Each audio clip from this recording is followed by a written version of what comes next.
ce sentiment que face peut-être au manque de livraison d'armes, peut-être pour de bonnes raisons, parce qu'on en manque, mais et aux difficultés de la contre-offensive, peut-être faudra-t-il aller plus loin.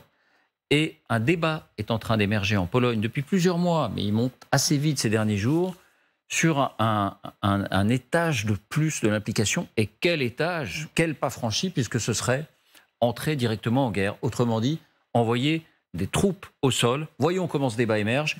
Et puis vous nous direz si c'est totalement fantasmagorique d'imaginer qu'un pays comme la Pologne puisse entrer en guerre aux côtés de l'Ukraine pour mieux la défendre, puisse envoyer des troupes au sol, ou bien si ça peut être envisagé. D'abord, de quoi parle-t-on? Voici les indispensables avec Quentin Berrichel.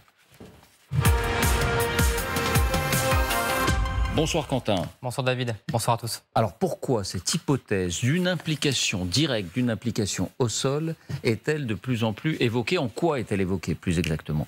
Eh bien d'abord, pour ceux qui n'ont pas suivi l'émission d'hier, c'est vrai que certains en parlent désormais ouvertement. C'est le cas de Galia Ackerman et de Jean-Dominique Merchet. Écoutez, c'était hier soir. On parle depuis un moment que, par exemple, les Polonais, les Baltes, peut-être les pays nordiques, voudront former une coalition. Moi, je confirme qu'il y a des réflexions, notamment en Pologne et dans les pays baltes, sur la constitution d'une division multinationale, on va dire, incluant des forces ukrainiennes, des forces polonaises et des forces baltes, peut-être d'autres. Si la Russie était capable de percer le front et de reconduire des offensives, là, je pense qu'effectivement, des pays comme la Pologne et d'autres enverraient des troupes en dehors de l'OTAN. Il faut bien le spécifier. Jean-Dominique Merchet ne dévoile pas ses sources pour ne pas les mettre dans l'embarras, mais il évoque bien des sources officielles. Ce n'est pas la première fois que cette possibilité est évoquée. Il y a quelques semaines déjà, Anders Fogh Rasmussen, le voici, l'ancien patron de l'OTAN, l'affirmait déjà chez nos confrères du Guardian.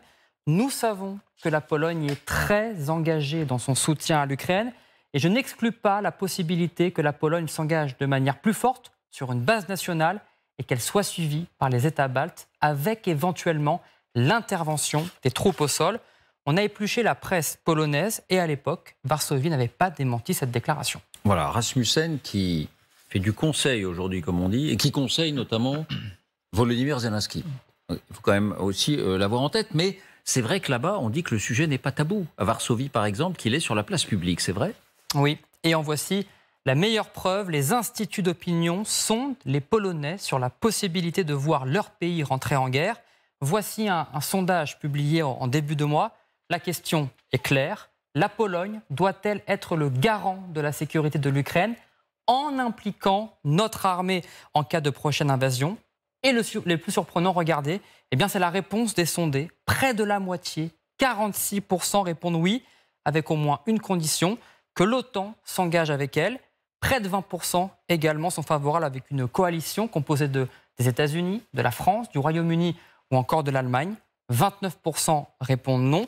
Cela signifie tout de même que la majorité des Polonais est favorable à ce que le sang de leurs soldats soit versé pour les Ukrainiens. Et ça n'est pas rien. Alors, on attendait peut-être une déclaration officielle sur le sujet, et le président polonais Duda lui-même s'est finalement exprimé tout à l'heure. Oui, il a accordé un entretien chez nos confrères allemands de Bild, et la question lui est clairement posée. Est-ce que la Pologne pourrait envoyer des troupes en Ukraine? Eh bien, il répond oui, mais là encore, avec une condition. S'il s'agit d'une décision de l'OTAN, alors, en tant que membre responsable, nous soutiendrons cette décision. Et en écoutant nos archives, on s'est aperçu que le sujet ne date pas d'hier. Sur LCI, en mars dernier, l'ambassadeur polonais en France était l'invité de Dariusz Rojma. Et écoutez ce qu'il disait. Soit aujourd'hui l'Ukraine va défendre sa indépendance, sinon, en tout état de cause, nous serons obligés de rentrer dans ce conflit parce que nos valeurs principaux qui étaient le fondement de notre civilisation, de notre culture, seront en danger fondamental. Donc on n'a pas de choix aujourd'hui. Dernière précision, si le débat est passé sous les radars en Europe, il n'échappe pas en revanche à la presse russe.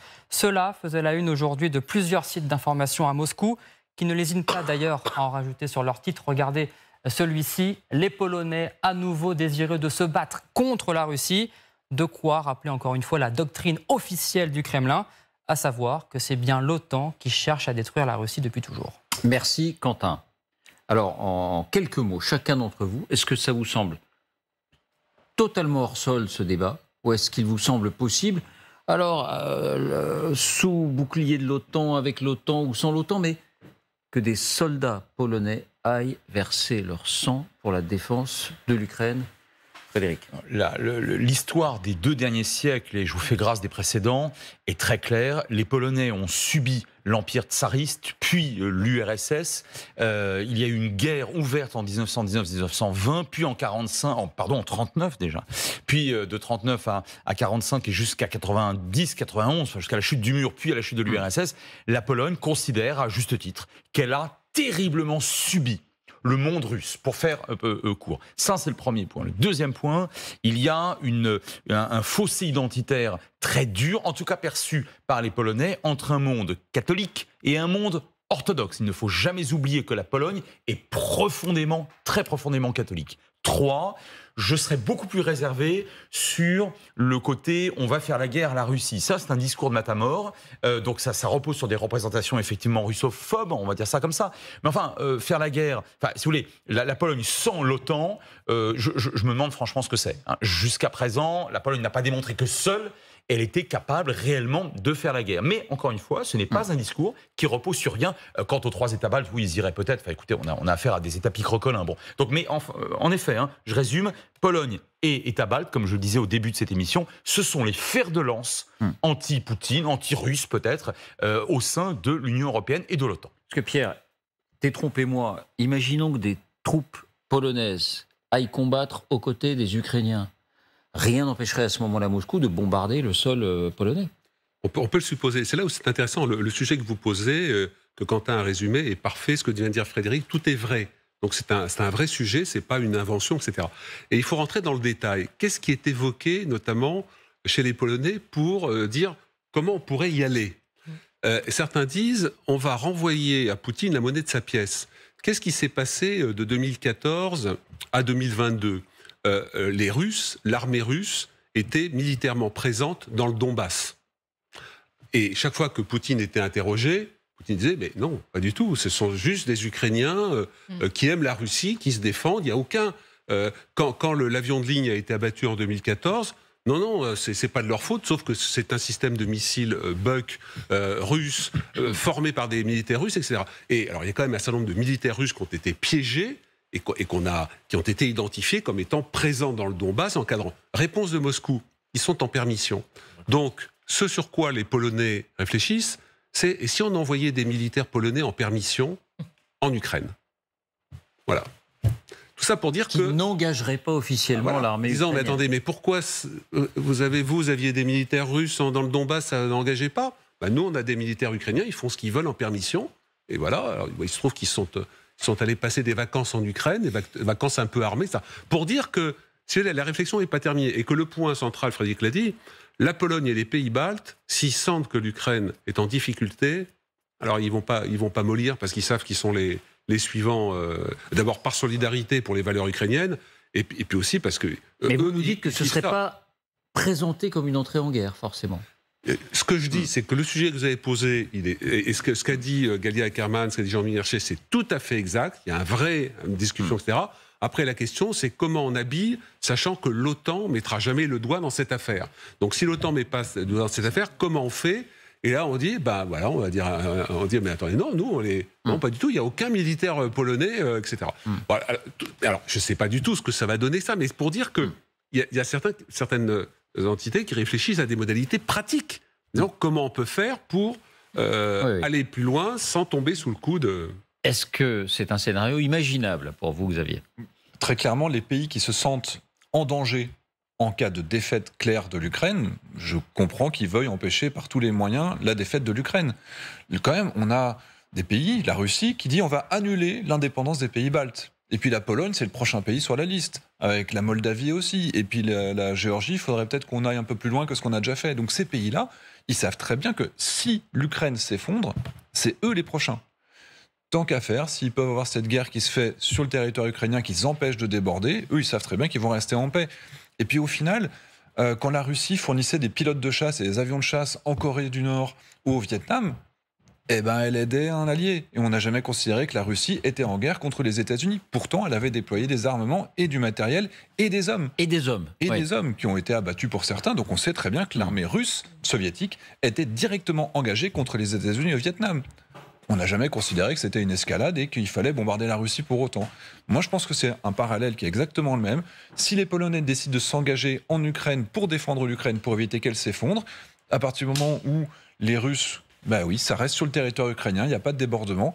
Par contre, si les Russes disent, bah du coup, la Pologne devient légitimement une cible qu'on peut bombarder, là, on rentre dans un tout autre cadre, puisque ce serait l'OTAN, mais du coup, je pense qu'il n'y aura pas de débordement. Pour moi, en tout cas, c'est une réaction qu'on peut attendre, parce qu'ils l'ont déjà annoncé à plusieurs reprises. Catherine, votre réflexion? Oui, moi, je pense que si ça devait se produire, ce serait sous le scénario évoqué par Pierre, parce que les Polonais, on le sait, ont des liens très étroits avec les États-Unis, et les Américains jamais ne décideront, ne donneront le feu vert aux Polonais pour officiellement. La Pologne ne pourrait pas le faire sans un feu vert américain. Non, non, bien sûr. En tout cas, d'entrer en guerre officielle. Voilà. Et quand on voit parce que d'après mes sources, qui sont parfois les mêmes que Pierre, au niveau de la direction du gouvernement américain, déjà livrer les armes à sous-munitions et les fameux missiles dont Joe Biden n'a toujours pas annoncé officiellement la livraison, ça a été des débats très virils, hein, si l'on peut dire. Donc, vous imaginez bien que si on est en train de débattre à l'heure actuelle du type d'armes qu'on envoie en Ukraine, c'est pas pour dire aux Polonais, allez-y militairement et soutenez l'Ukraine. Donc, pour l'instant, c'est du domaine de la volonté des Polonais, hein, qui effectivement veulent soutenir l'Ukraine le plus possible, mais ce sera effectivement d'une manière qui ne sera pas officielle et pas une entrée en guerre carrément, quoi. Merci. Du maintien de la paix. Oui, on n'y est pas. Oui. Merci Catherine. Merci Xavier et félicitations encore pour vos actions sur le terrain. Merci à l'homme qui avait raison. Merci Pierre. Et merci beaucoup Frédéric d'avoir animé 24 heures avec moi.